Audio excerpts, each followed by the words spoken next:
ser? Pode. Pronto, obrigado. Alô? Alô? Alô? Alô? Alô?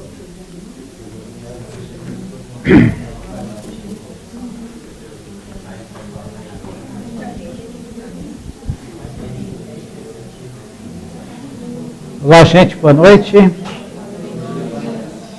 Respeito, o pessoal está em casa esperando a vez, né? Então, vamos começar no horário, quase no horário. E quem for chegando vai entrando e pegando seu lugar.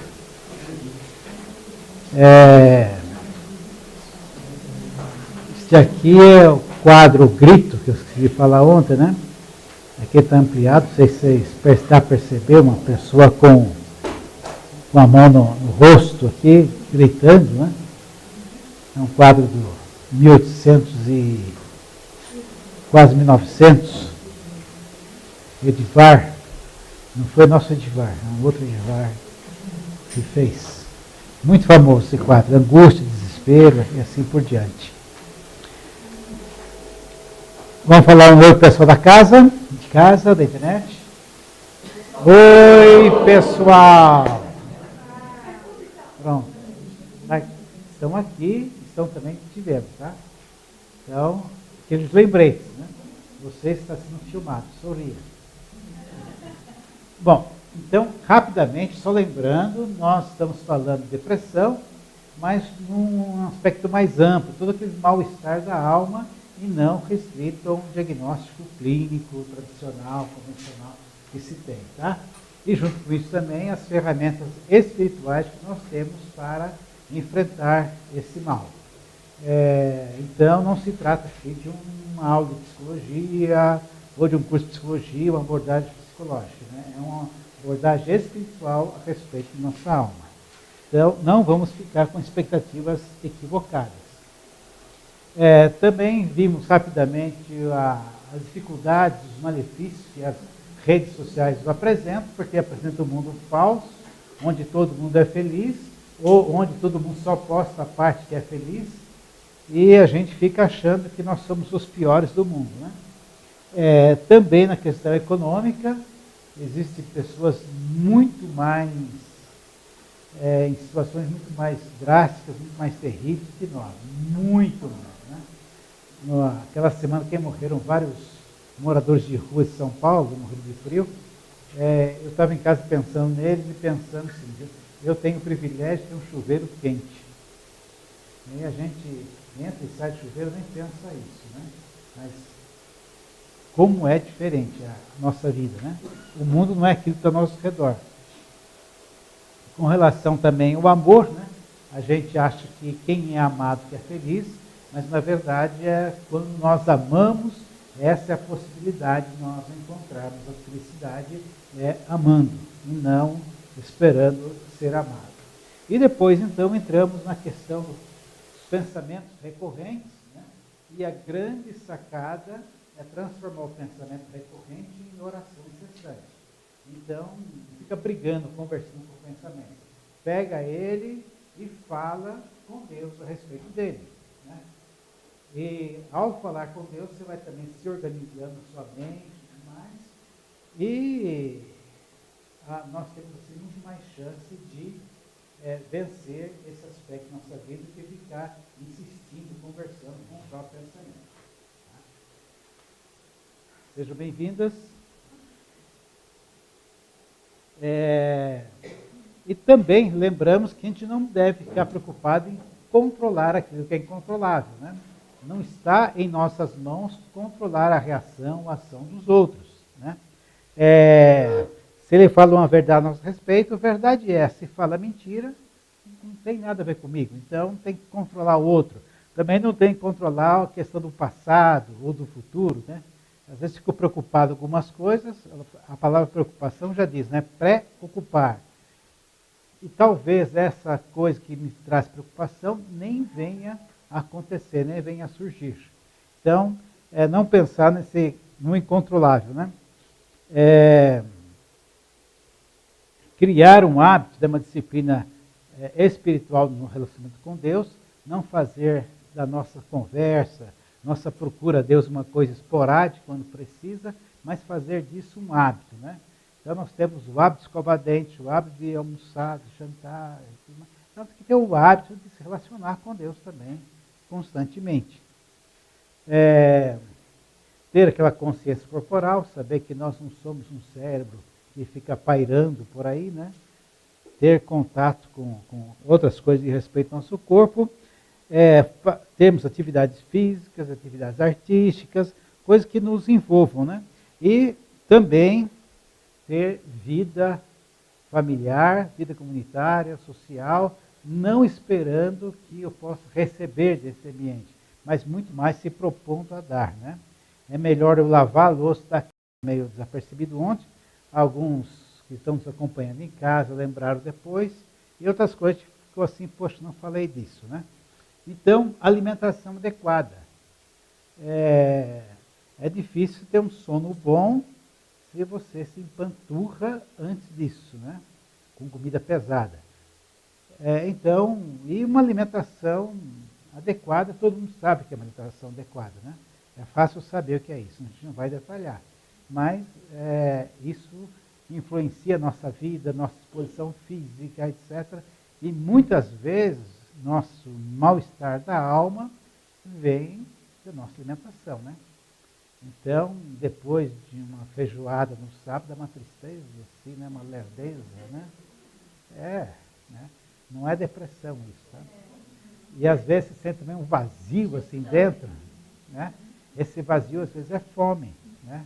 Você está se alimentando mal, fora de horário, essas coisas todas. Então, a alimentação é uma coisa muito importante para o nosso equilíbrio emocional. Sono. Toda vez que você passa por uma situação que você perde o sono, se você for no médico, esse assunto muito trabalhado, muito abordado. E tem um deles que se chama O Mistério da Providência de Deus. Escrito por quem que falei ontem, Paul Wilheimer. E lá no finalzinho, nas últimas páginas, ele vai falar sobre pausa, né?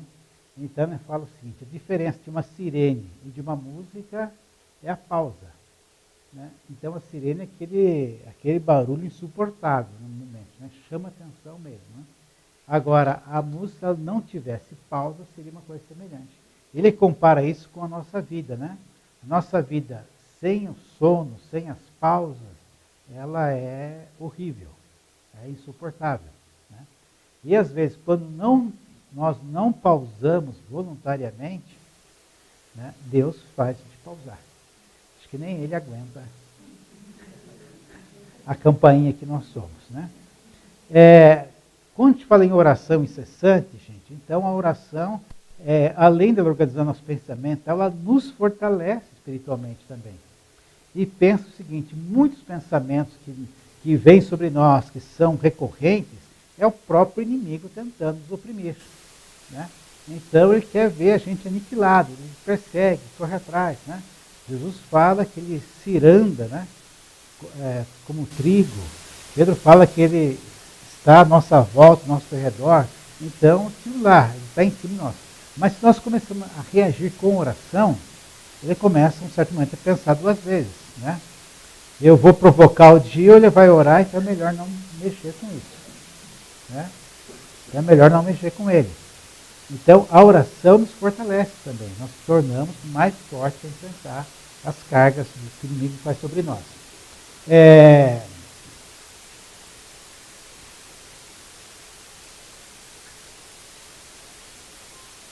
O acúmulo de pessoas nessa situação hoje, porque a pessoa antigamente não via falar disso, né?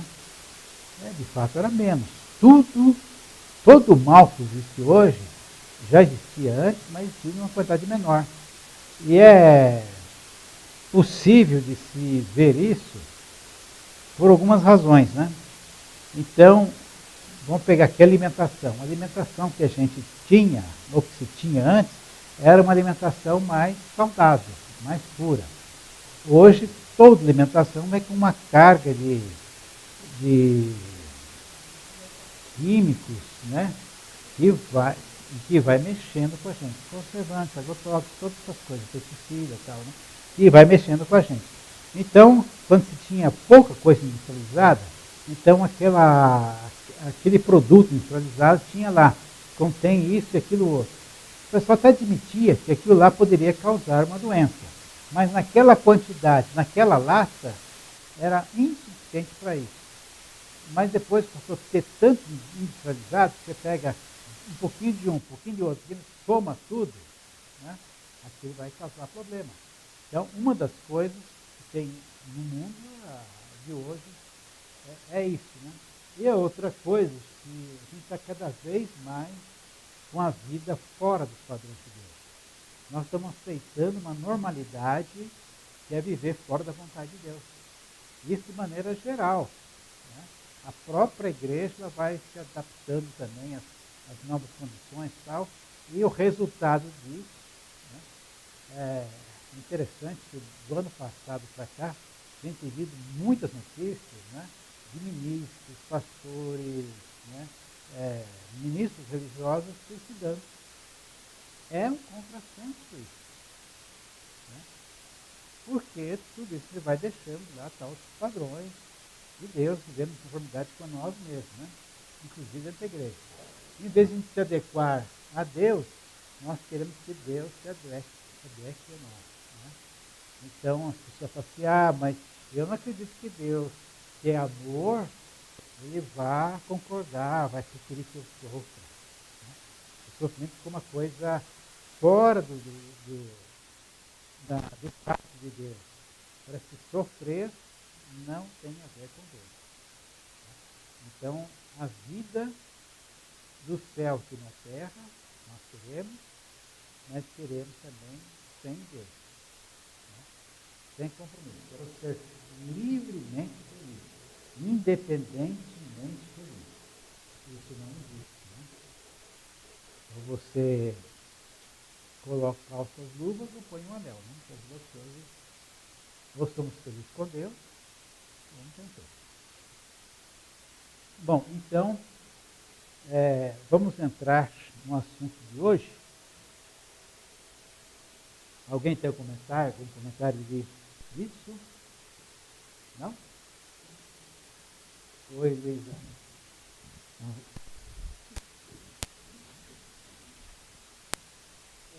Esse livro que você citou, Era da Providência Divina, é um livro bem pequenininho, né? Eu acredito que ele ainda seja, mas foi o livro que eu li numa época que eu já não queria ler mais nada.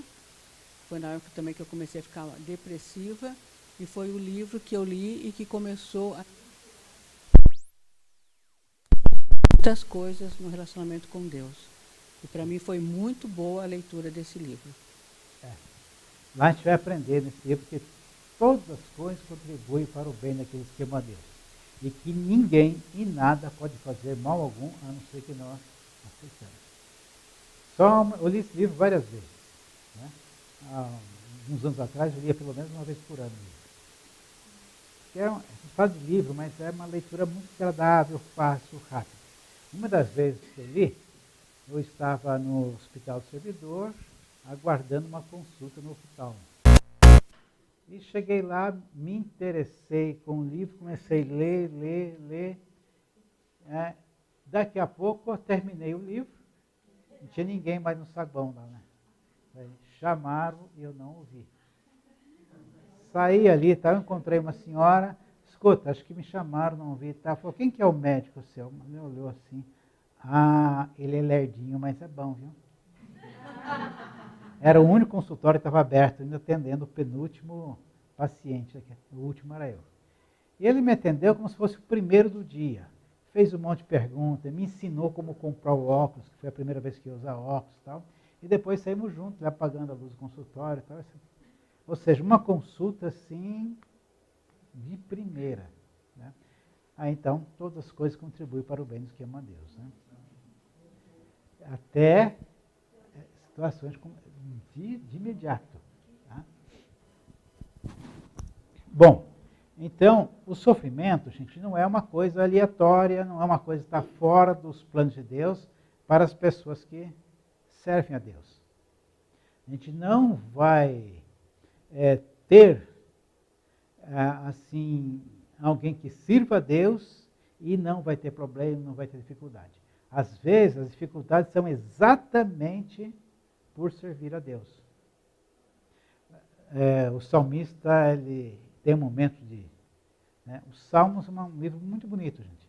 Tem lá momentos de euforia, de júbilo, de depressão, de sufoco, você vai encontrar tudo lá. Então, tem um que o salmista fala assim, de tanto ver prosperar os ímpios, comecei a ficar abatido. E os meus pés quase que resvalaram. Porque eu dizia, os ímpios prosperam e eu não. Mas depois entendi qual é o fim deles. Então, nós muitas vezes somos privados de alguma coisa exatamente porque nós propomos servir a Deus. E alguns sofrimentos são exclusivamente, os primeiros apóstolos, os primeiros cristãos foram torturados por ter optado servir a Deus. Aliás, a palavra testemunho quer dizer mártir. Então, quem se oferece a um testemunho está se oferecendo ao martírio. Então, o sofrimento é um ingrediente da vida cristã, sim, e é necessário. Mas, olhando a perspectiva paterna de Deus amoroso, ele não é no momento que Deus descuidou de nós, deixou de nos amar. É um momento de muito amor de Deus. Vocês sabem aquele poema Pegados na Areia? Tem uma música sertaneja que foi gravada e tal. E ele conta a história de que ele teve um sonho, e que via sempre ele andando com o Senhor, então, com Deus, então tinha 2 pares de pegadas na areia. Mas chegou um certo momento que só tinha um par de pegadas. E ele imediatamente falou para Deus, a hora que eu mais precisava de você, que o mais... Aí você me abandonou e eu andei sozinho esse trecho aqui. Aí depois ele entende que Deus não deixou sozinho na vida de Deus, o tomou no colo, e aquelas pegadas não eram dele, mas era de Deus.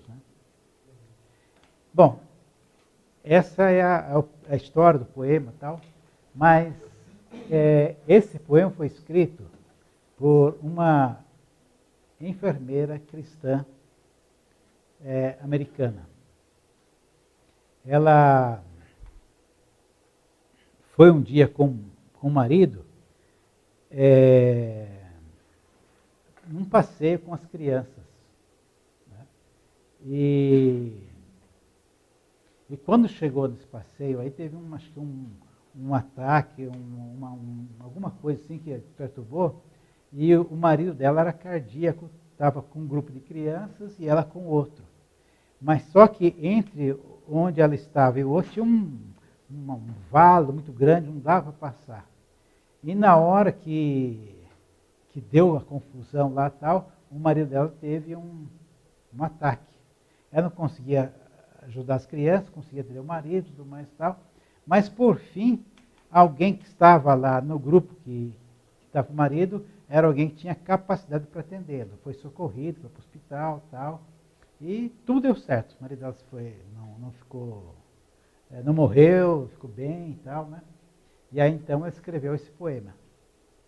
E esse poema ficou escondido, ficou na casa dela, não deu valor nenhum. Aí quando um dia fizeram mudança, ela pegou e falou assim, eu vou levar esse poema comigo. Ele falou, não, deixa na caixa, aí junto com os papéis. Mas se perder, não vai perder, não.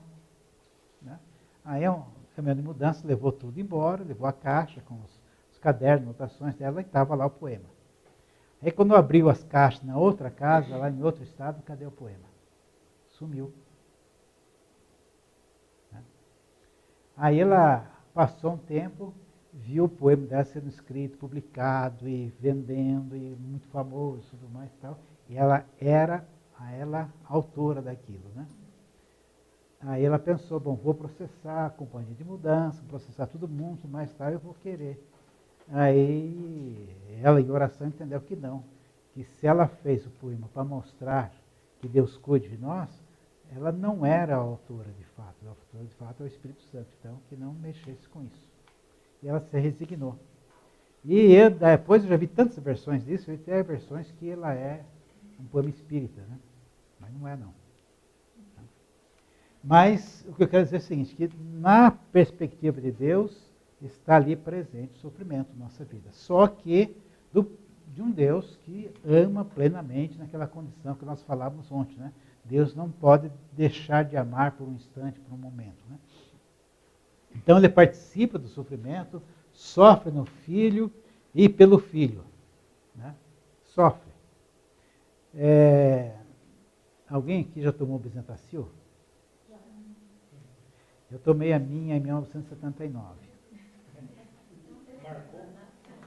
Já tomei 3. Uma Bezetacil, uma Novalgina e uma cortisona. 79, 85 e 2016. Não. Eu tomava 20, 21 dias, eu tomei durante 5 anos. Não te invejo. Mas aí passou algum tempo, a Débora era pequena, devia ter lá uns 5, 6 anos e tal. Eu a levei no médico, chegou lá, o médico examinou e falou assim, olha, não tem jeito. Ela vai ter que tomar um Bezetacil, falando para mim. Tudo bem. Aí saímos, fomos lá para o fundo, esperar a vez lá da preparação para a injeção. Aí ela falou, pai, vai doer? Bom, ou eu vou embora com ela, ou falo que não, ela fica feliz para uns 2, 3 minutos, ou então, falar a verdade, ela começa a sofrer já, né? Minha filha, vai doer sim, mas fica firme que você vai sarar também. E depois a gente vai comprar um chocolate. Né? Aí ficou, tal, assim, meio bem, aí veio a injeção lá, deitou no meu colo, baixou a calcinha e tal, e aquele grito que encheu o pronto-socorro. Aí saiu dali, enxugou as lágrimas e tal, e eu não sabia, até então, do poder anestésico de um chocolate. A dor parece que durou até a hora de comprar o chocolate, depois passou. Bom, mas lógico, na comparação é o seguinte, né?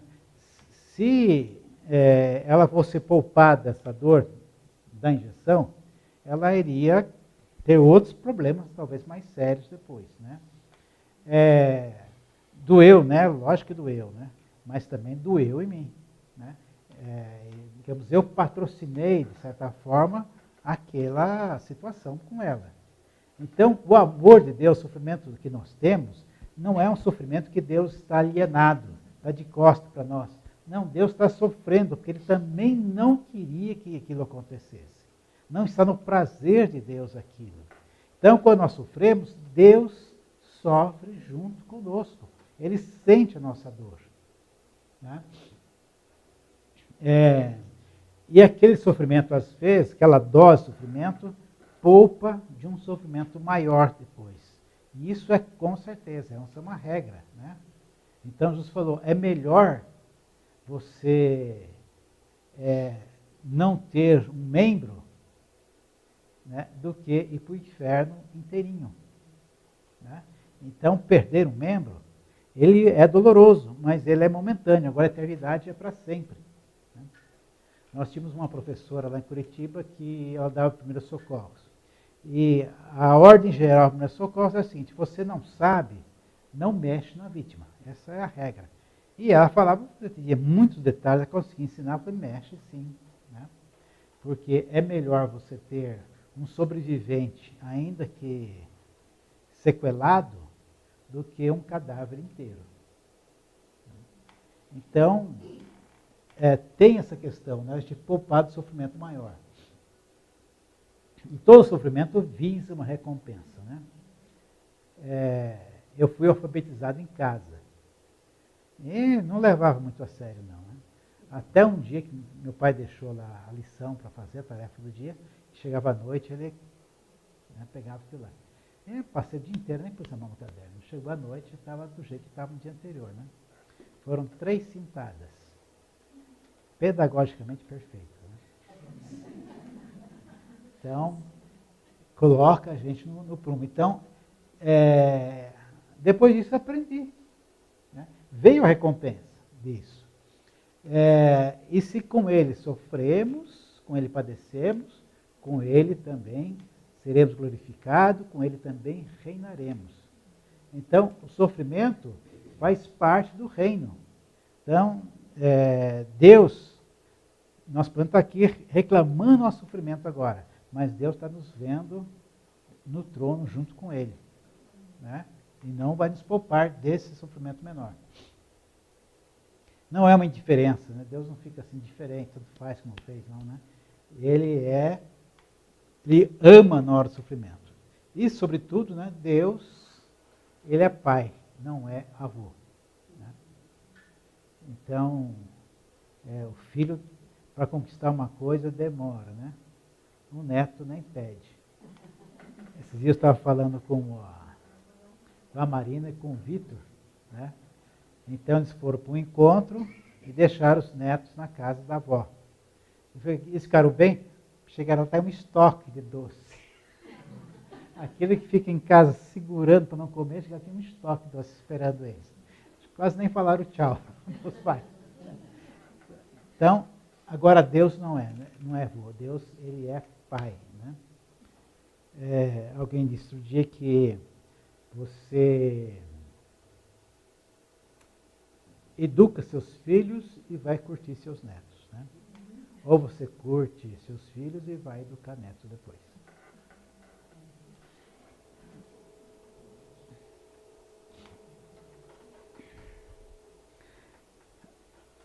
Bom, gente, essa história eu acho que vocês não vão esquecer, porque depois que eu vi também, eu não esqueci mais.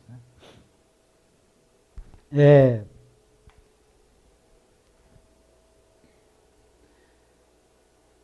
Imagine que você tem uma joia, né, muito preciosa, muito significativa, assim, de total valor para você, daqueles que o valor sentimental, o valor que envolve ela, é muito maior que qualquer coisa.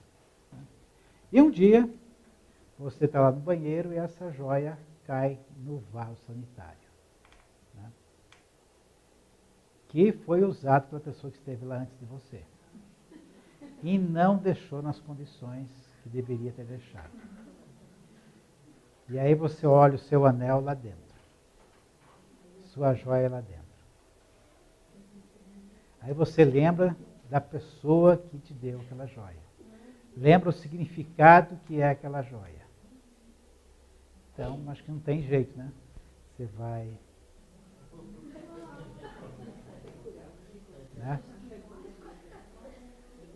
Você vai tirar de lá, vai lavar bem, lavar as mãos, né? E não vai se gabar disso, nada. Né? Aquilo é seu, recuperou. Né? Então, nós somos essa joia. Né?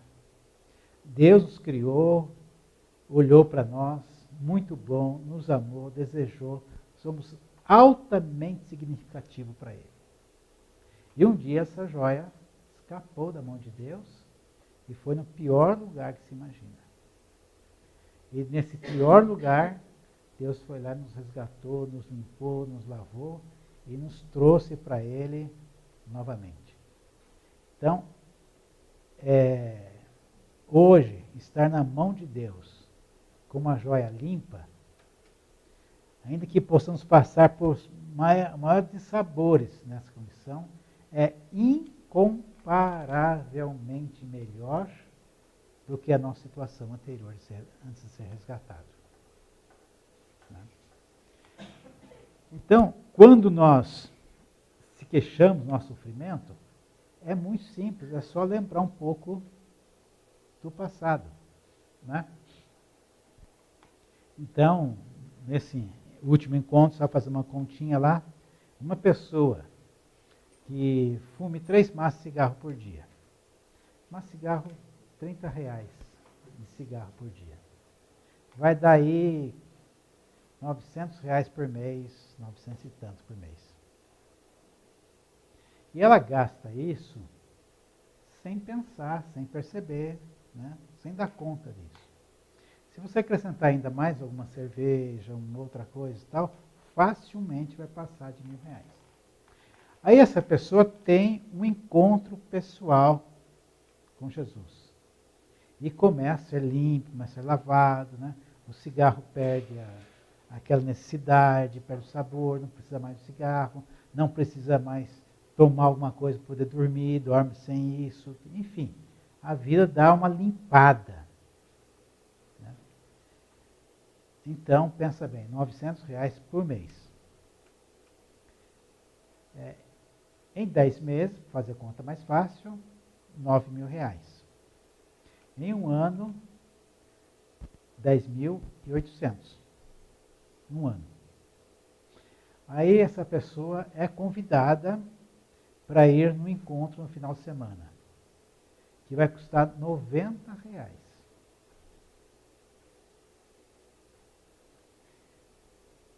E aí? Será que é saudade da latrina? Então, gente, a nossa percepção de felicidade, de dinheiro, de relação e tal, ela precisa ser ajustada, adequada àquilo que Deus tem. E não adequar Deus a nós. Né? Comentários? Nenhum? Tem um microfone lá que já pega. O que você falar? Tudo bem até aí?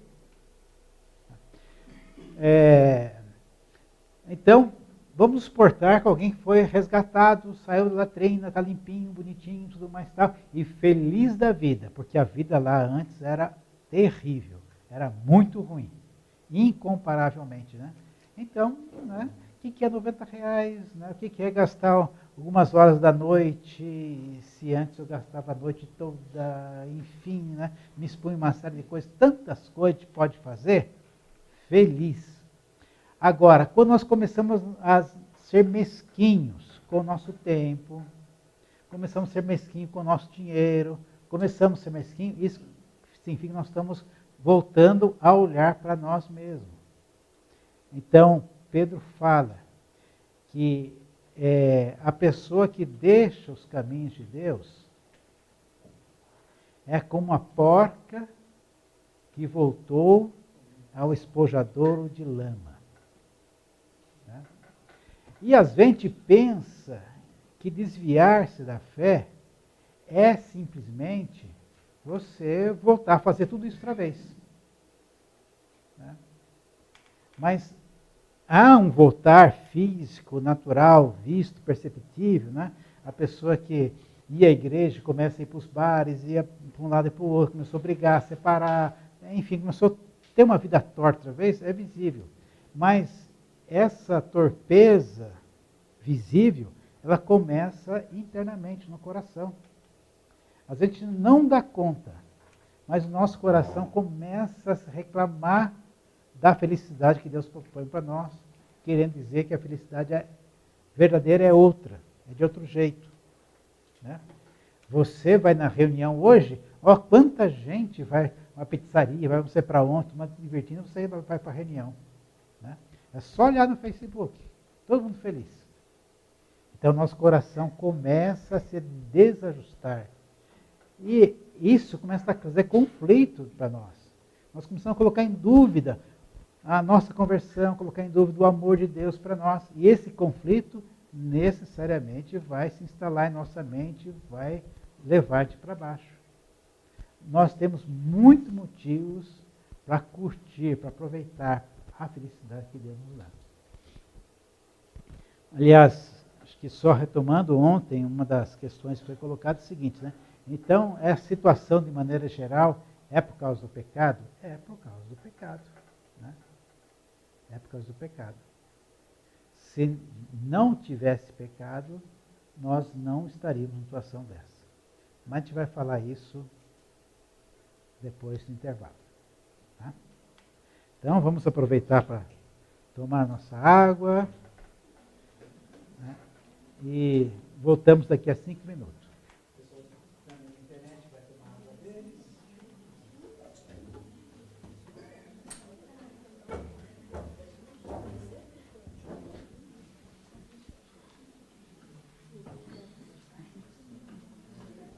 Minha mãe mandou um abração para você, viu?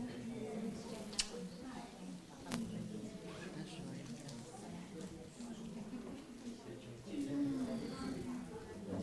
Me marcou bastante, né? Ser contrário a fé também. Uma mãe dependente de Deus é lícita. Sua mãe, né? Está fora do plano de Deus. Esse que eu acho que é a linha que não foi.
Te chamam de Deus e de Senhor, te chamam de Rei, de Salvador. E eu me atrevo a te chamar de meu amor.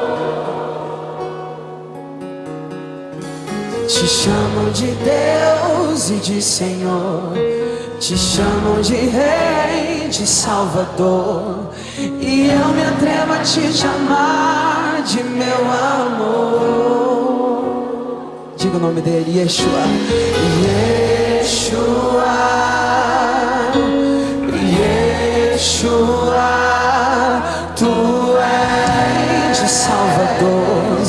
E tão lindo que eu nem sei me expressar.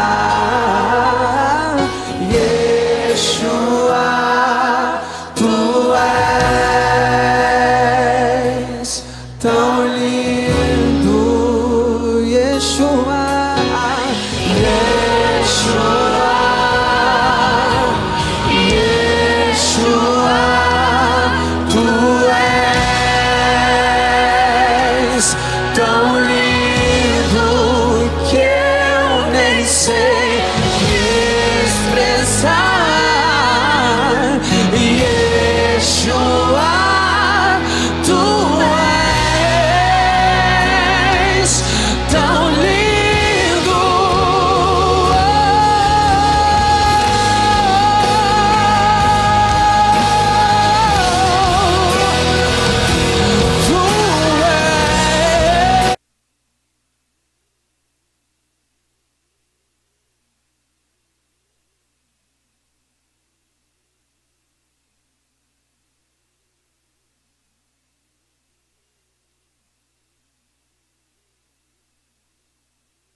as suas mãos e adore sempre dizendo: Deus é Deus. Deus é Deus. Deus é Deus. Deus é Deus. Deus é Deus.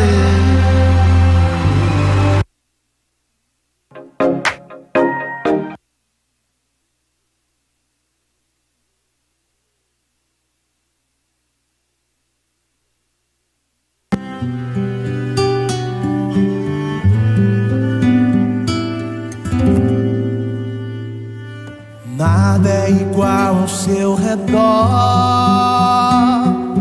tudo se faz no seu olhar, todo o universo se formou no seu falar. Teologia pra explicar, ou Big Bang pra disfarçar.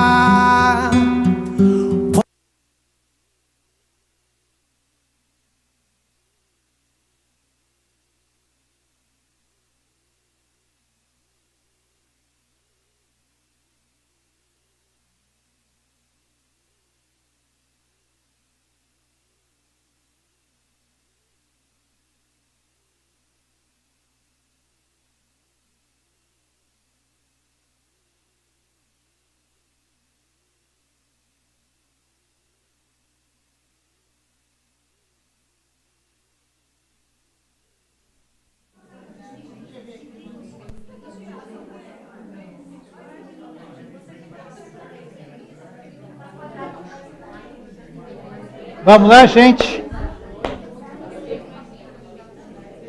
Força que o segundo tempo é mais light, hein? Bem mais light.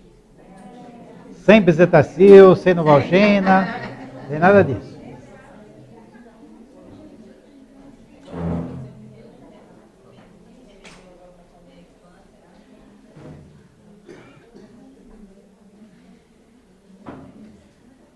Bom, então o sofrimento está no mundo. Deus que originalmente queria o sofrimento, não. Ele criou o mundo perfeito e tudo estivesse na ordem que ele tinha planejado, pensado, não tinha nesse contexto sofrimento. Né? Mas, devido ao pecado, fala pecado, a gente pensa aquele pecado primeiro, lá, aquele pecado de Adão e Eva e tal, mas ele foi o primeiro, ele foi o introdutório, trouxe o ambiente de pecado. Né? A primeira consequência do pecado foi que o homem, então, teve que trabalhar e a mulher, o homem, digo sentido geral, né? Homem e mulher, teve que trabalhar, terá sustento, e também nas dores de parto. Né? E ali em seguida também houve o primeiro assassinato, logo depois, né? Caim matou Abel, e foi se instalando. Então você vai ver os primeiros capítulos de Gênesis, o pecado ampliando-se cada vez mais, chega o dilúvio e tal, mas aí, num certo ponto para frente, não está mais ligado somente ao primeiro pecado, mas esse ambiente de pecado que tem. Né? Então, Jesus veio ao mundo, João Batista dizia o seguinte, né? O Cordeiro de Deus que tira o pecado do mundo. Então, ele não está referindo somente aquele pecado pessoal, aquele que eu confesso ter cometido, mas tira o pecado do mundo. É o pecado presente no mundo como uma ação, como um ambiente, como um clima no mundo. Então, esse pecado geral que introduziu o sofrimento no mundo, ele está presente.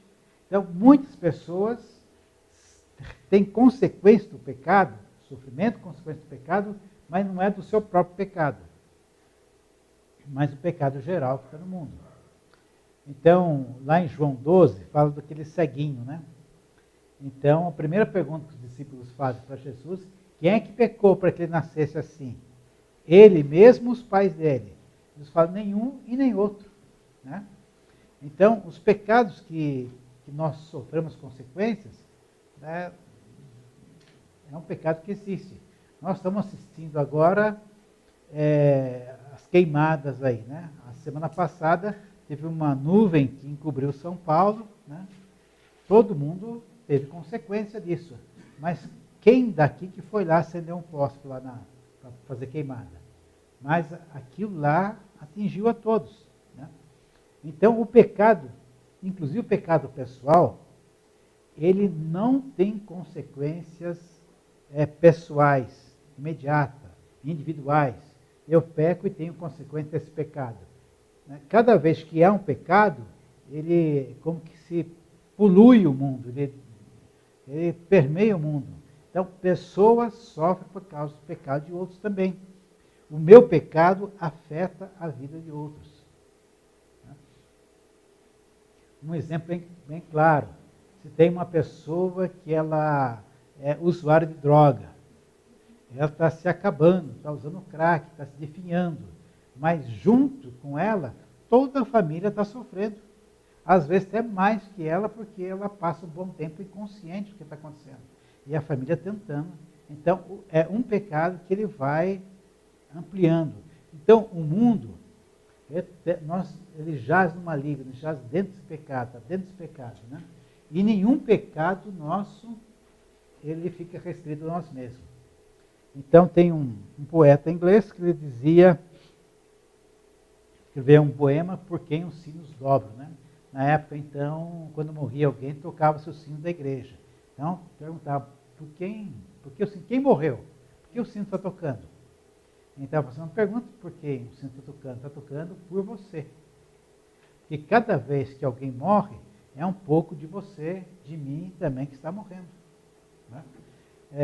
Ele ilustrava o seguinte, né? Uma ilha, cada vez que um pedaço de terra que o mar leva dessa ilha, não é só aquele pedaço de terra que teve o prejuízo de se destacar da ilha, mas toda a ilha ficou menor com aquele pedacinho que foi embora. Né? Então, quando nós privamos a companhia de alguém, nós também ficamos mais pobres. Então, o pecado, ele tem toda essa ação que permeia esse ambiente todo. Nós vivemos num ambiente de pecado. Né? Então, por isso, somos afetados por ele também. E por isso, o sofrimento está no mundo. O sofrimento, ele também é um aspecto redentor. Então, quando Jesus fala que no mundo tereis aflição, né? Vocês serão perseguidos. Alguns, pensando estar prestando serviço a Deus, vão prender vocês, vão matar vocês, vão levar a julgamento, tudo mais. Né? Então, esse sofrimento, por uma causa, ele é um sofrimento redentor. Né? Quantas pessoas que não trabalharam pela abolição da escravatura? E enfrentando oposição, porque a primeira vez que a pessoa levantou uma bandeira para a libertação de escravos, não pense que os pares dele fizeram festa, aplaudiram, né?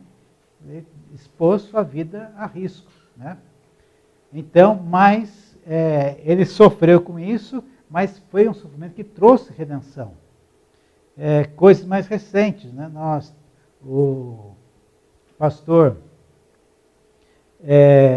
Martin Luther King, nos anos 60, que não faz tanto tempo assim na história, né, não tinha direitos civis nos Estados Unidos. Né? Então, se entrava um branco no ônibus, o negro tem que levantar para dar lugar para ele. Nós estamos falando dos anos 60, gente. Uma boa parte de vocês já estavam presentes na Terra nessa época. Né? Pouco tempo atrás. Mudar de calçado, coisa assim. E ele foi uma pessoa que se expôs a isso. E ele acabou pagando com a vida, se tornou um mártir por isso daí. Então, há um sofrimento redentor. Nós devemos sofrer como aquelas pessoas que oferecem o seu sofrimento a Deus. O irmão Raul, né, conforme ele conta, porque a maneira como ele encarou o seu sofrimento pessoal, ele é o sofrimento que está redimindo, porque ele se entregou a Deus e Deus está usando esse sofrimento da vida dele para que outras pessoas posso entender que sofrer faz parte do plano de Deus, inclusive da própria redenção.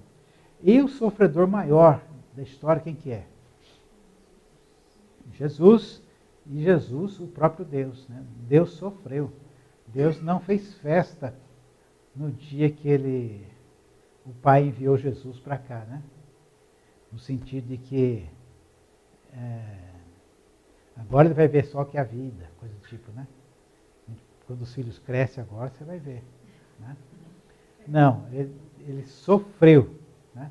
Imagine quando Jesus foi nascer de Maria, uma adolescente, quanto risco que Jesus não correu nas mãos de uma adolescente. Um descuido qualquer, né? Uma queda no poço, dormir em cima do neném, né? Para uma adolescente que não tinha experiência, tudo isso Jesus se colocou dentro do risco. Né? Então, o sofrimento, nós podemos oferecê-lo nisso. Né? Paulo falava que ele completava no seu corpo o sofrimento que restava a Cristo. Então, quanta coisa, né? Nós deveríamos, então, entender que o sofrimento é para a glória de Deus também. Bom,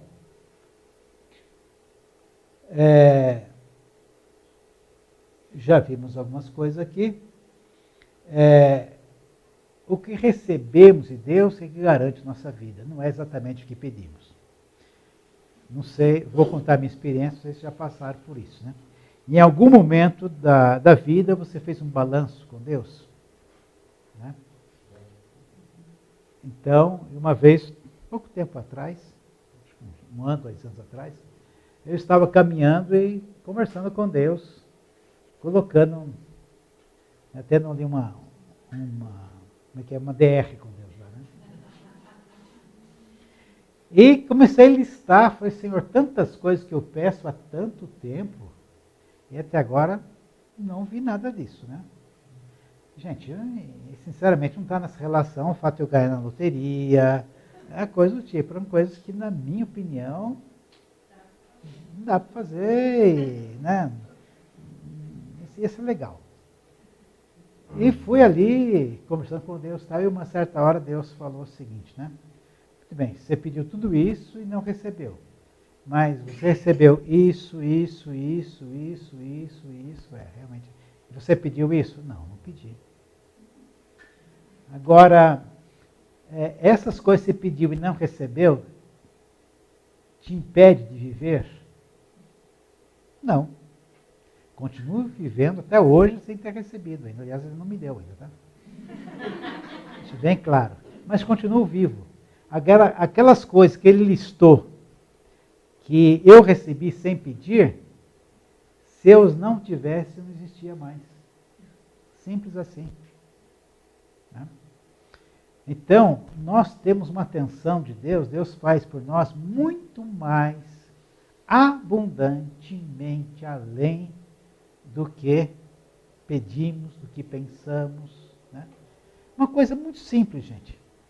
Você pediu a Deus para respirar hoje? E se você não tivesse respirado? Se Deus desse para você só o que você pede? Não dá conta. Aliás, o adolescente, quando fica bravo com os pais, fala assim, eu não pedi para nascer. Não pediu mesmo. Você nasceu, você existe pela graça de Deus. Porque se fosse depender do seu pedido, você não existia. Né? Não pediu mesmo. Então, tudo isso, gente, é Deus fazendo conosco, mas nós não temos olhar para isso. Paulo, citando, acho que os poetas, se não me engano, cretenses, né? Paulo colocou os poetas na Bíblia, né? Pedro também colocou os filósofos na Bíblia, que dizia assim, em Deus nós existimos e nos movemos. Não, é tão bonito isso que o Espírito Santo achou por bem colocar na Bíblia também. Mas já tinha fora da Bíblia. Né? Quando Sócrates morreu, tomando a cicusa lá, né? Cicuta, ele falou, mais importa obedecer aos deuses do que aos homens.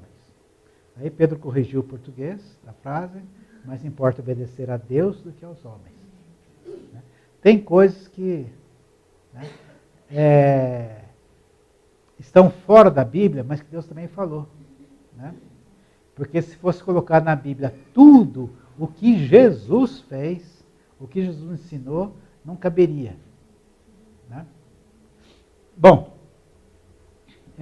então o que conta é o que nós recebemos de Deus. E uma das coisas que nós recebemos de Deus é o perdão. Deus nos perdoou. E nos perdoou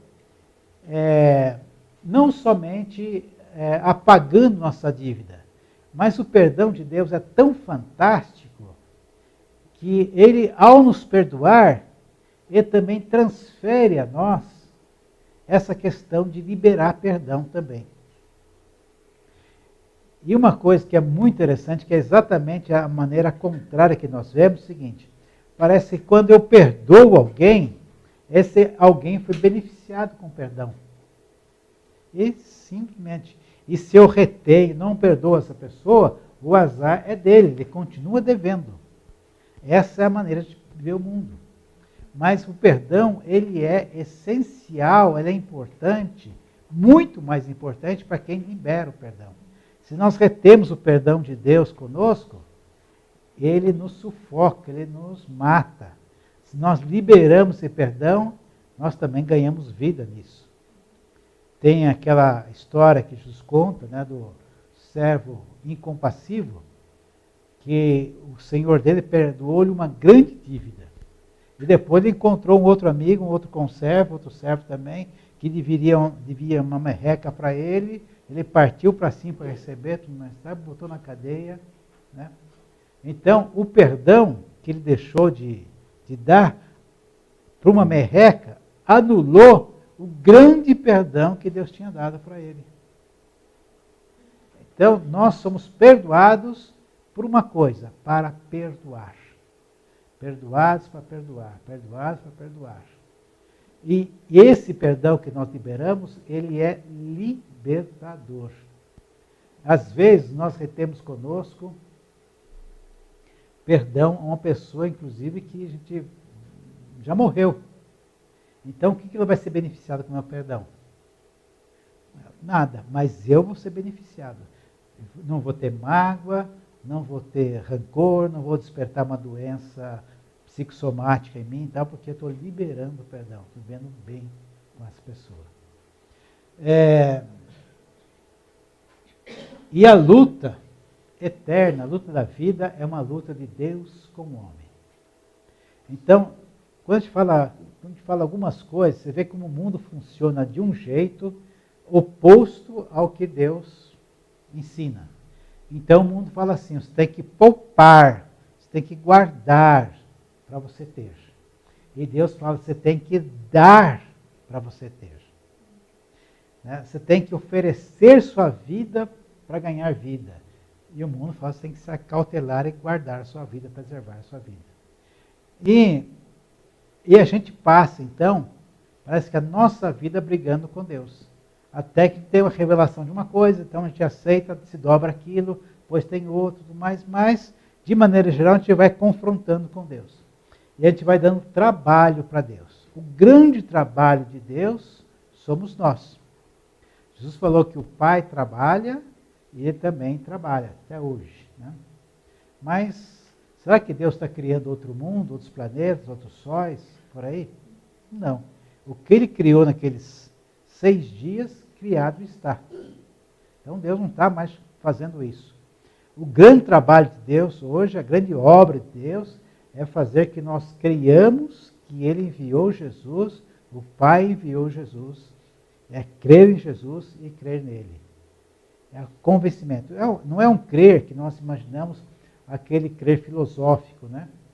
Eu sou o contrário do ateu. O ateu não crê, eu creio. Esse crer é aquele crer de experimentar, de viver, de obedecer, de agir conforme. Então, essa é a grande luta de Deus. Só que Deus fica tentando me atrair para ele, tentando eu me adequar a ele. E eu fico evitando. Então, essa luta vai se prosseguindo. Né? Talvez muitos de nós não tenhamos vindo a Jesus na primeira vez que fomos chamados. Né? É igual Samuel. Samuel, Deus chamava ele e corria para Eli. Deus chamava e corria para Eli. Até que ele ensinou ele a ouvir a Deus. Mas todos nós fomos inúmeras vezes chamados por Deus. Mas o nosso coração duro demorou para chegar o dia que a gente ouviu Deus e atendeu Deus. E depois que nós também ingressamos, começamos a ter o primeiro vislumbre de Deus, a primeira revelação, o novo nascimento, a conversão, essa luta continua, porque Deus quer nos dobrar para vivermos conforme Ele, não conforme o mundo. E Deus está gastando uma história todinha com o homem. O diabo não dá trabalho para Deus. Né? O sopro da sua boca vai eliminar o diabo. O dia que for para eliminar, ele vai dar um sopro e acabou. Mas nós damos trabalho. Né? Porque Deus é longânimo, Ele é cuidadoso, Ele respeita a nossa liberdade, não quer forçar ninguém, Ele quer nos persuadir, quer nos conquistar, quer levar por outros caminhos, né? E não impor. Ele não se impor para nós, mas nos atrair para Ele. O profeta Jeremias tem umas coisas mais lindas que fala, né? E você encontrar uma coisa doce em Jeremias é bem difícil. Né? Ele fala, seduziste-me, Senhor. Né? E eu me deixei seduzir. Então Deus é sedutor para conosco, Ele não se impõe. E Jeremias, para ter a assinatura dele, fala assim, numa luta desigual, né, foi tua vitória. Então Deus vai agindo assim, Ele vai nos seduzindo, vai nos atraindo, né, para Ele, Ele não vai se impondo. Só que isso gasta um tempo. Né, gasta um tempo. Mas vai chegar o momento, lá em Hebreus fala que um dia nós vamos entrar no descanso de Deus. Um dia a gente vai se entregar totalmente a Deus e vai chegar esse momento de descanso. E quando eu descansar da minha obra, de brigar com Deus, Deus também vai descansar da sua obra. Ou seja, eu não descanso, nem dou descanso a Deus. O dia que eu me rendo totalmente a Deus, não somente eu entro no descanso de Deus, mas como Deus também descansa de mim. Vê que trabalho que nós damos para Deus? Que trabalho. Né? Uma história toda. E perguntaram, mas por que o povo ficou 40 anos para sair do Egito e chegar na Terra Prometida? Ou porque Moisés ficou 40 anos no deserto? Né? Porque não se deixaram fazer em 39, 38, em 2, em 1 ano. Né? Então, né, 40 anos Deus esperando Moisés ficar no ponto, né?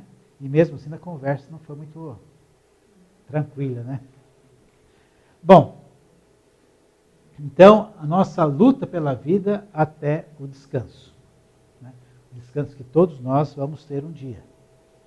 Aí nesse descanso, então, assim, durante essa luta, obviamente, aí entra o mal-estar na nossa alma. Por que nós estamos com esse mal-estar? Porque, no fundo, eu estou brigando com Deus, né? Ou porque também estou nesse mundo cheio de pecado, poluído pelo pecado, e sofrendo as consequências do pecado.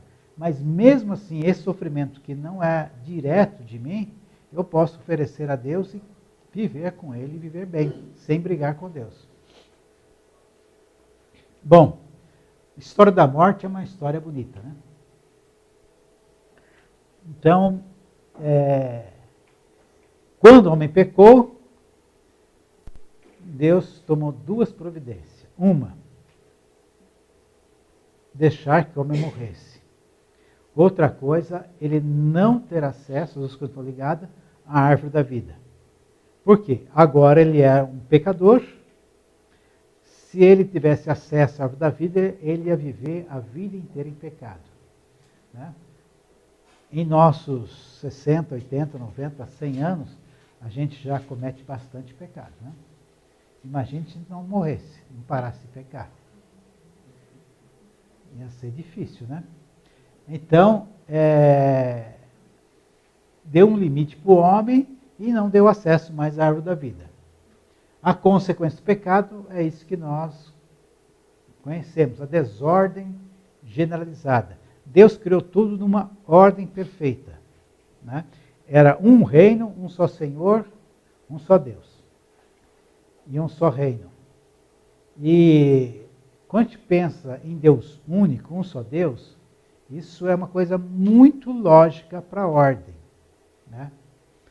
Imagine se houvesse 2 deuses, ou 3, ou 4, né? Como que nenhum deles seria Deus, né? E se um dia esses 2 deuses devessem brigar, um pegasse e arremessasse a lua no outro, o outro devolvesse com Marte, né? Era o caos total. Então, antes de haver o pecado do diabo, de Satanás cair, Lúcifer cair, havia uma perfeita ordem, tudo estava debaixo, harmonicamente, debaixo da vontade de Deus. Quando alguém se rebelou, criou-se uma outra vontade estranha. Então, inaugurou-se toda essa rebeldia, essa briga que existe hoje. Então, Deus quer, o homem não quer, e vai por aí afora. Apareceu, então, a morte. E a vida, então, passou a ser uma luta permanente para que esse momento da morte não chegasse. E hoje é assim, né? Tudo que nós fazemos para não morrer, né? Nós trabalhamos hoje para receber dinheiro, para comprar comida, para fazer comida, para comermos, porque se nós não comermos, a gente morre. A gente constrói uma casa para morar nessa casa, se a gente ficar ao relento, né, a gente morre. A gente está agasalhado, porque a gente vai passar frio e tudo mais, tal, senão morre. Tudo que nós fazemos é para se manter vivo. Tudo. Nós fazemos para se manter vivo. A morte é uma ameaça constante, né? Tem até esses ditados, né, que viver é arriscado. Você está vivo, está apto a morrer. A condição essencial para a morte já tem, está vivo. E agora, isso era assim, uma desilusão total no mundo, né? Porque o que fazer? O que acontece depois? Ninguém conseguia explicar isso. A morte era o fim de tudo. Tudo que se fazia, morria. Terminava com a morte. Nos anos 60, especialmente ali na segunda parte dos anos 60, surgiu uma filosofia que passou muito pelos hippies, tem o Herbert Marcuse na Alemanha, o Sartre na França. Eles pregavam a filosofia que era mais ou menos o seguinte, né? A vida é só o presente, é só isso que se vê. Depois, nada nos assegura que tem alguma coisa depois. A vida é isso. Então, começou todo mundo perdeu aquele senso de responsabilidade. Cada um fazia o que queria, tudo mais, tal, aproveitar a vida agora, porque a gente não tem mais perspectiva nenhuma, né? E, inclusive, moralmente, isso é arrasador, porque se não tem consequências maiores. Mas, até o dia que veio Jesus, né? Então, Jesus, ele vem e ele é o sofredor que enfrenta todo sofrimento como homem. Jesus nasceu homem. Ele era Deus, não teve por usurpação ser igual a Deus. Então, no dia que ele se manifestou, que ele foi enviado, ele foi concebido, o dia que ele nasceu, a sua infância, a sua vida, todinho ele veio como homem. Imagine que, em um dado momento, ele tira a sua veste de Deus, deixa de lado, e tudo que ele vai fazer como homem. Curas, ensinos, tudo ele faz como homem. um homem com uma condição especial. Em tudo ele obedeceu a Deus. E além disso, ele era filho de Deus, concebido pelo Espírito Santo. Não era filho de homem, portanto não trazia nele a marca do pecado, o DNA do pecado. Ele era um homem mesmo, porque o que nasce de mulher só pode nascer um ser humano. Ele nasceu um ser humano masculino, ele era homem, legítimo, e viveu em total obediência a Deus.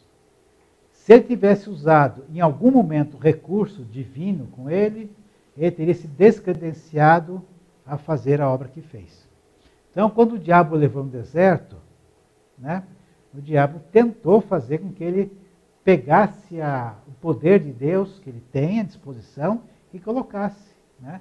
Você é o filho de Deus? Se joga aqui. Ele estaria duas coisas, né? Tentando provar ser filho de Deus e ao mesmo tempo obedecendo ao diabo. E às vezes, gente, olha só, o diabo coloca coisas que são muito sutis e muito simples. 40 dias sem comer, sem beber, cheio de pedras no deserto. Você está com fome, que mal tem que essas pedras sejam transformadas em pão? É legítimo que você faça isso e coma. De fato, era plenamente legítimo. O problema só estava o seguinte: quem é que estava mandando? Quem é que estava falando para fazer? A quem estaria obedecendo a fazer aquilo?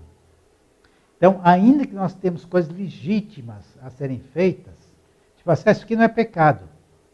Mas o que atende? A que proposta atende? A voz de quem que está ouvindo? Se você não tiver a convicção que aquilo é de fé, é pecado. A Bíblia fala que não é de fé, é pecado. É Deus que está mandando fazer? Ok. Não é Deus? Não faça. É para Deus? Tem convicção que é para Deus? Então, Jesus viveu aí como homem, mas sem pecado. E foi. E Satanás, então, que tinha, desde lá do Éden, o direito sobre as vidas, foi matando um, matando o outro, e estava dentro do seu direito de fazer isso. Né? Os homens pecaram, Adão e os homens passaram a serem dele. Ele podia matar. Mas Jesus não podia fazer isso, porque Jesus não era um escravo dele.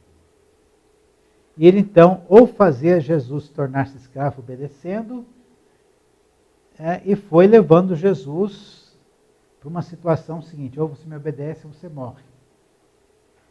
E ele pensando que estaria matando Jesus e estaria resolvendo o problema dele. Porque se todos aqueles que pecaram morreram, se morreram porque pecaram, então se Jesus morrer, também está resolvido. Só que Jesus não foi morto, ele se deixou morrer. Ele entregou a sua vida na hora que lhe convinha. E lá na cruz, então, Jesus, né, é morto, ele vai lá como homem, e naquela cruz narra ali os últimos momentos dele, né? Ele é pregado na cruz. O diabo ainda tenta todas as formas de fazer que ele não faça isso, mas ele vai para a cruz, e o último momento da cruz, ele vai, recebe o meu espírito, e expira. Nessa hora, o diabo deve ter feito uma festa, né? Tem mais detalhes da briga do templo, tudo mais, que seria interessante pensar. Mas naquela hora o diabo descansou, morreu, acabou. Né? E lá estava Jesus. E tiram, né, a cena, vamos dizer assim, se a gente fosse olhar, filmar com duas câmeras, né? A câmera que está filmando aqui mostra lá os terremotos, mostra lá a escuridão às 3 da tarde, mostra depois Arimateia, que vão pegar o corpo de Jesus, pedir Pilatos, tira o corpo de Jesus, coloca numa sepultura. Né? Domingo, né, não é 3 dias depois, mas ao 3º dia, tudo isso aconteceu numa sexta-feira à tarde, ao 3º dia, madrugada de domingo já, né? Passou o sábado, as mulheres vão lá no túmulo, encontram Jesus. Né?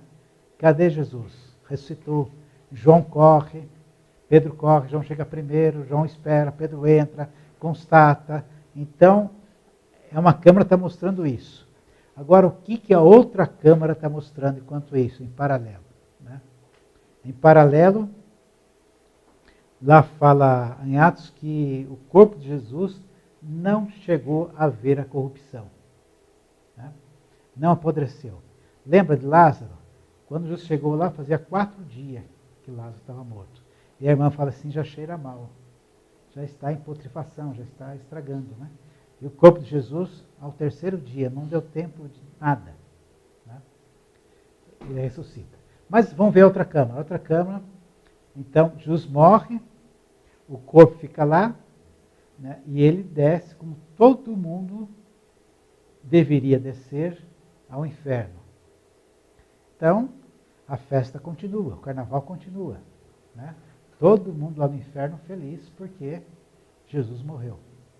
Acabou os problemas. Mas, lá no inferno, o Espírito de Jesus, que ele havia respirado, como que ele inspira outra vez. Né? Porque Jesus não ressuscitou por si só, mas fala que o Espírito Santo ressuscitou Jesus. Né? Então ele foi ressuscitado. Deus Pai não deixou ele no Hades, mas o trouxe de volta. E lá Jesus vivo, né? É o Paul Wilhelm que mostra isso outra vez. Né? Então Jesus vai em direção ao diabo, a chave. A chave. Né? E imagina a polvorosa, né? E o diabo é obrigado a entregar-lhe as chaves da morte e da vida. E Jesus triunfa, expondo eles ao ridículo, né? Ganha deles. Essa é a outra câmara, né? Depois volta a ser outra vez que Jesus ressuscitou, acontece tudo aquilo que nós vemos no Evangelho. Então Jesus, aquilo que atemorizava todo mundo, né, que era o trunfo de Satanás, agora o apóstolo pode cantar, onde está a morte o teu aguilhão? Né? Então, aquele que nem seu próprio filho poupou, como não dará com ele todas as coisas? Então Jesus venceu a morte através da morte na casa da morte. E aí, com a ressurreição depois, os cristãos criam o velório. Né? O que é o velório? É aquele tempo do sepultamento de Jesus. Simboliza um pouco isso aí, né? Morreu. E antes disso, então, ou fora do cristianismo, o pessoal morre, quer enterrar rapidinho. Porque as pessoas não têm argumento, não têm força para enfrentar a morte. Porque o defunto ali, que não é cristão, ele é sinônimo da morte, é a alegria da morte, é o sorriso da morte. Mas um cristão, quando morre, ele, assim como a gente fala assim, para morrer basta estar vivo, para ressuscitar basta estar morto. Ele cumpriu a condição dele para a ressurreição. Então, os cristãos podiam velar o defunto, porque aquilo era mais ou menos como que uma zombaria da morte. Você pensa que ganhou, mas você não ganhou, você perdeu. Aqui está um que te venceu para sempre. E quando se vence a morte, vence tudo. Né? Uma guerra é feita em várias batalhas. Todo dia nós batalhamos com nossa roupa, nossa comida, enfim, todas as coisas para se manter vivo. Mas o dia que nós morremos, a gente vai ressuscitar. Aquele dia que nós morremos, nós ganhamos, porque nunca mais a gente vai precisar lutar contra a morte. Nunca mais a gente vai se preocupar com comer, beber, vestir e tal, porque a morte não vai ter poder nenhum sobre nós. A curto prazo, longo prazo, aos poucos, ou de uma vez só, não tem mais isso. Então, a morte foi vencida. Quando nós pensamos na riqueza que é isso, gente, a profundidade que é isso, e vivemos intensamente isso, as coisas que nós sofremos, elas ganham uma outra dimensão. Quando eu sei que tem uma vida eterna me esperando, que tem uma ressurreição para esse corpo aqui, esse corpo diabético, hipertenso e etc, vai ganhar uma coisa que nunca mais vai se perder, a diabetes, a hipertensão, outras coisas, fica tudo picuinha. Reduz o tamanho. Mas, por nós não cultivarmos essa fé, olhar esse lado, as coisas ficam gigantescas para nós aqui. Comentários? Perguntas? A gente pode ver um sofrimento que deu um resultado positivo na Bíblia. Eu gosto muito desse texto. Aquele momento que o povo do Egito, os judeus, foi para a Babilônia. Quando eles voltou ali, o salmista fala: foi-me bom ter sido afligido, aprendi a guardar os seus estatutos. Depois do sofrimento veio o aprendizado, como obedecer. Sim. Mais alguém?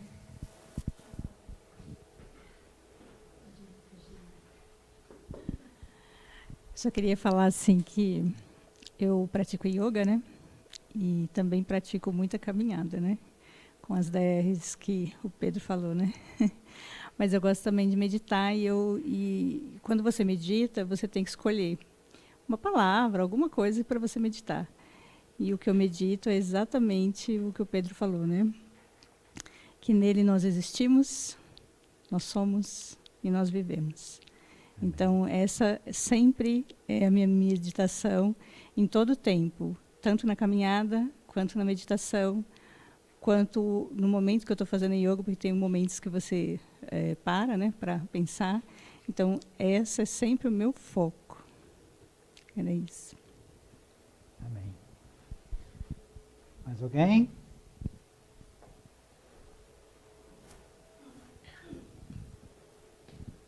Quem limpou a garganta aí?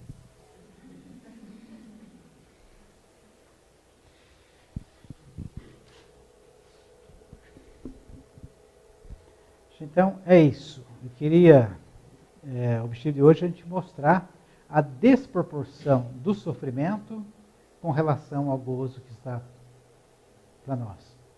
E esse gozo, nós podemos ter ele agora, já. Ainda que não seja substitutivo. Ou você sofre, ou você tem júbilo. Não, você pode rejubilar-se também no seu sofrimento. Então, vamos ter em mente que muito maior aquele que está em nós do que aquele que está no mundo. Agora, essas coisas não podem ser somente frases de chavões na nossa vida, né? É fazer parte, mas tem que entrar em nosso ser, começa a viver isso, né? Amém? Ontem tivemos uma audiência lá no cantinho de São Paulo, esquina com Mato Grosso e com o Paraná. A gente falei aqui do Cláudio Conte, eles estavam lá nos vendo lá, né? Eu acho que a Nete e o Fernando lembram muito deles, né?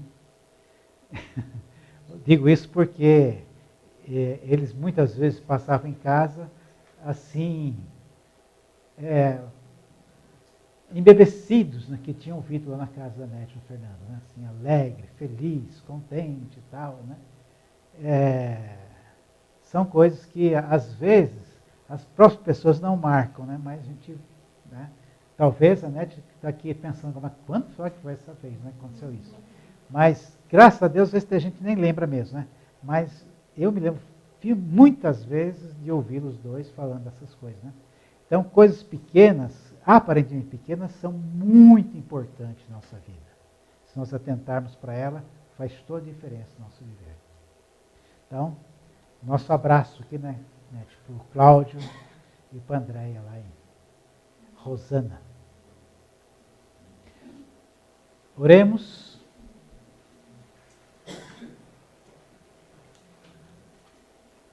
Senhor, nós te agradecemos, porque te conhecemos como um Pai amoroso, um Pai que ama, um Pai que não deixa, não falta com seu amor. Um Pai que tem para nós um bom plano, um bom pensamento e quer nos levar a um bom fim também. Senhor, que nós não tenhamos as coisas imediatas e as coisas aqui da terra, Senhor, como situações definitivas em nossa vida. Mas aqui tudo é passageiro. Nós queremos sim, Senhor, comungar contigo por uma vida toda, Senhor. Nos ajuda nessa caminhada. Abençoa, Senhor, aqueles que acompanharam as palavras, que aquilo que veio de Ti chega gravado em cada coração. Nós que estamos, nos despede em paz, na Tua bênção, na Tua proteção. Leva, Senhor, aos nossos lares de volta na Tua segurança. Pai querido, nós te oramos em nome do Teu Filho, Jesus. Amém. Então, até amanhã, às 8 horas aqui. Tá? Deus abençoe. Vamos em paz, o Senhor nos acompanha.